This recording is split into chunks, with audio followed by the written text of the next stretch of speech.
Assalamualaikum warahmatullahi wabarakatuh. Saya Fadila Erichan. Hari ini saya akan mempresentasikan tentang metode penilaian persediaan. Untuk bahan materinya, saya ada ambil dari 4 sumber YouTube. Di sini ada linknya. Kalian bisa lihat juga, bisa klik juga. Jadi kita mulai. Persediaan atau inventory. Persediaan adalah barang yang disimpan perusahaan untuk dijual kemudian. Pengertian yang kedua, barang yang dijual untuk produksi barang jadi yang kemudian akan dijual. Tipe bisnis yang memiliki persediaan itu adalah perusahaan dagang dan perusahaan manufaktur. Untuk pengertian di atas, itu adalah pengertian dari perusahaan dagang. Dan yang di bawah adalah pengertian dari perusahaan manufaktur. Metode pencatatan persediaan itu ada dua. Yang pertama metode perpetual dan yang kedua metode periodik. Metode perpetual adalah metode yang digunakan untuk mencatat stok persediaan barang berdasarkan jadwal keluar masuknya barang tersebut. Sedangkan metode periodik adalah metode pengelolaan persediaan di mana arus keluar masuknya barang tidak dicatat secara rinci. Sehingga, untuk mengetahui nilai persediaan pada suatu saat tertentu harus melakukan penghitungan barang secara fisik ke gudang. Jadi kalau dilihat untuk lebih gampang, kayak metode perpetual itu lebih gampang. Memang kita pada saat barang itu masuk ataupun keluar kita harus langsung melakukan pencatatan.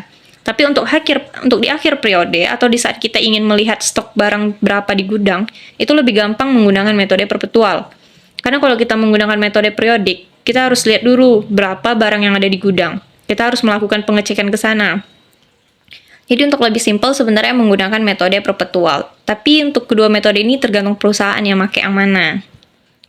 Selanjutnya, metode penilaian persediaan.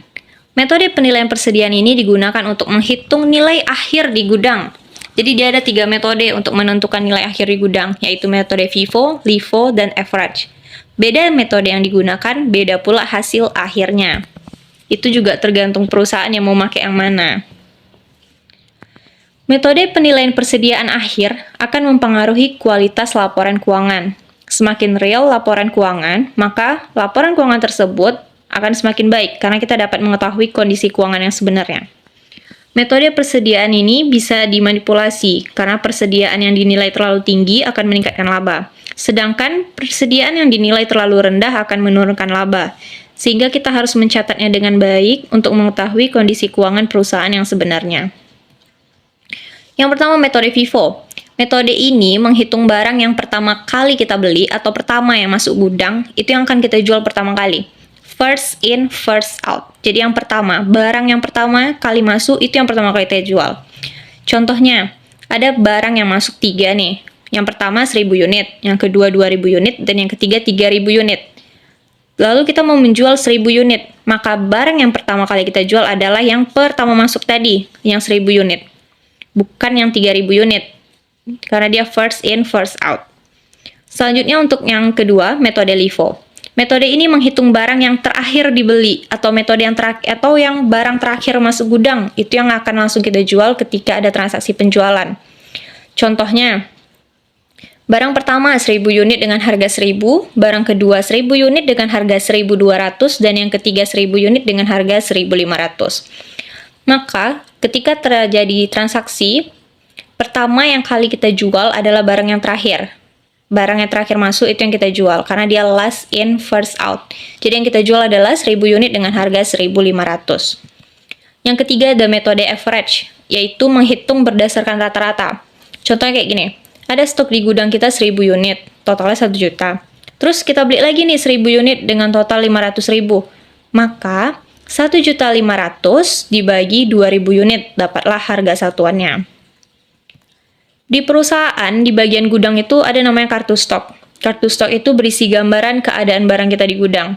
Dari kartu stok ini juga kita bisa lihat perputaran persediaan kita. Kita juga bisa lihat nilai pasar, barang mana sih yang paling sering laku gitu.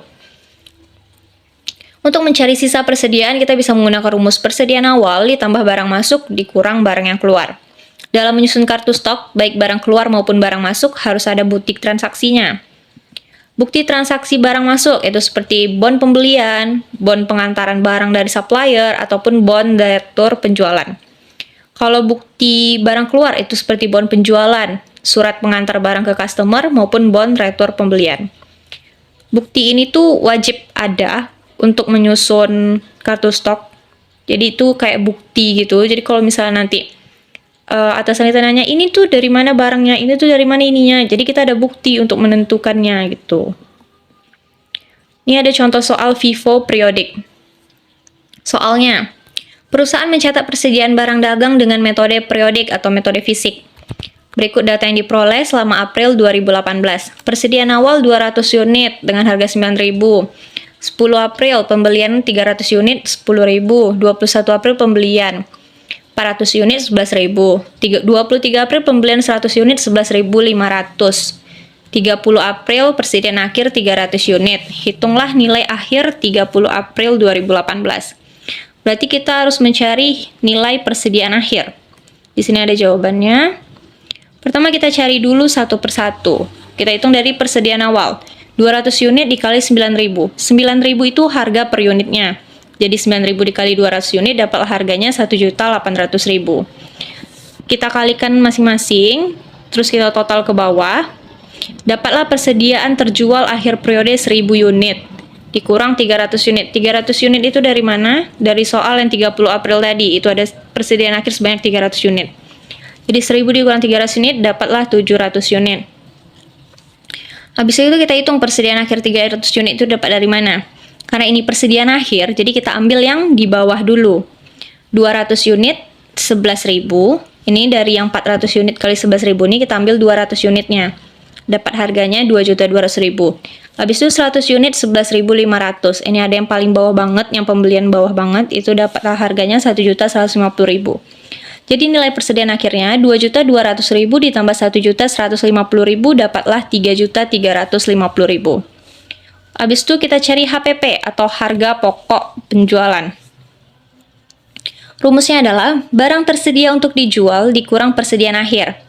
Barang tersedia untuk dijualnya tadi yang udah kita totalin ini ada 10.350.000.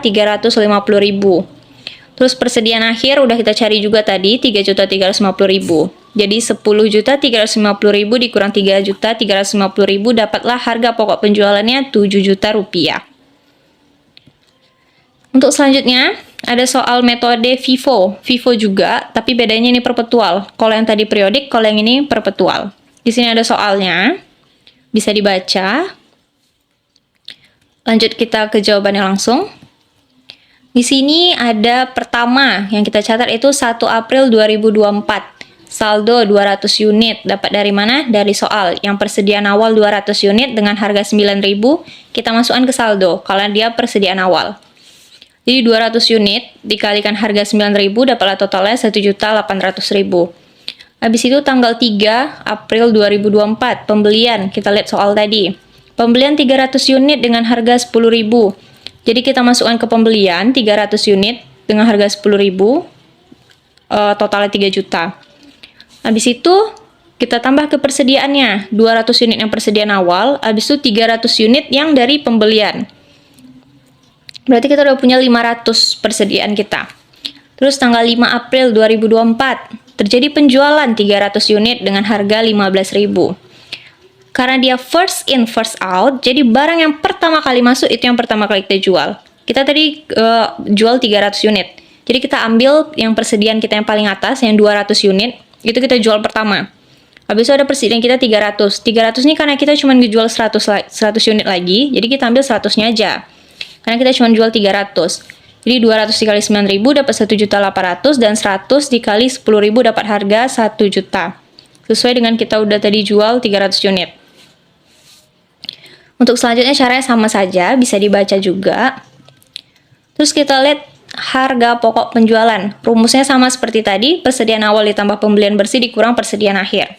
Persediaan awalnya 1.800.000. Dapatnya dari mana? Dapatnya dari sini. 1.800.000 200 unit yang tanggal 1 April 2024. Terus pembelian bersih 9.350.000. Dapatnya dari mana? Kita bisa hitung pembelian yang ada di soal tadi.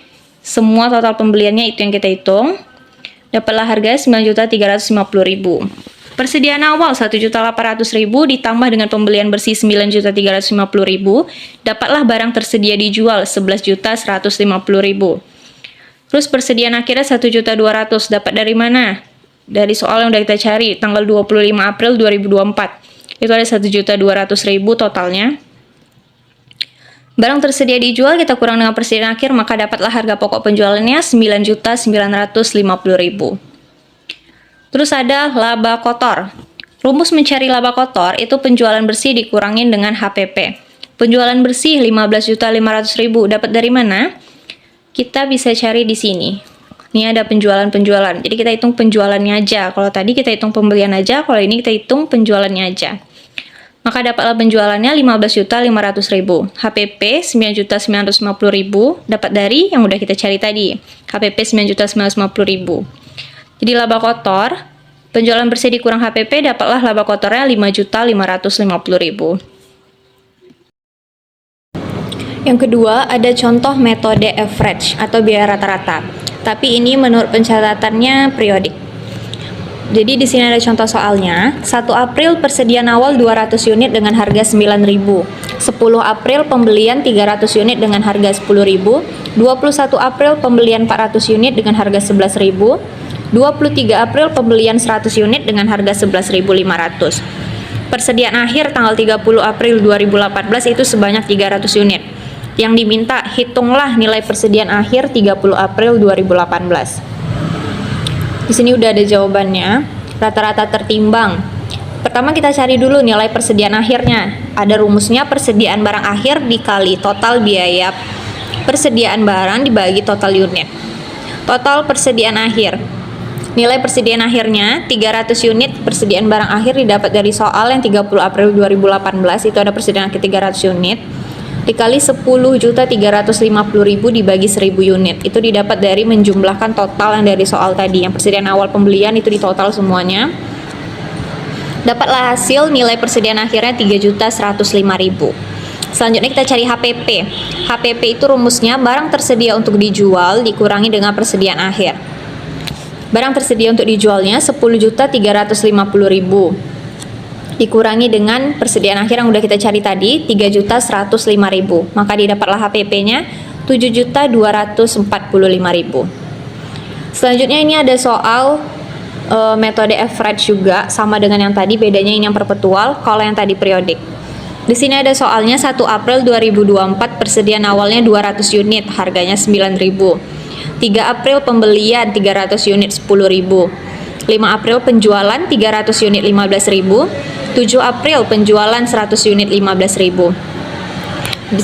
Dan sampai ke bawah ada retur pembelian, ada retur penjualannya juga.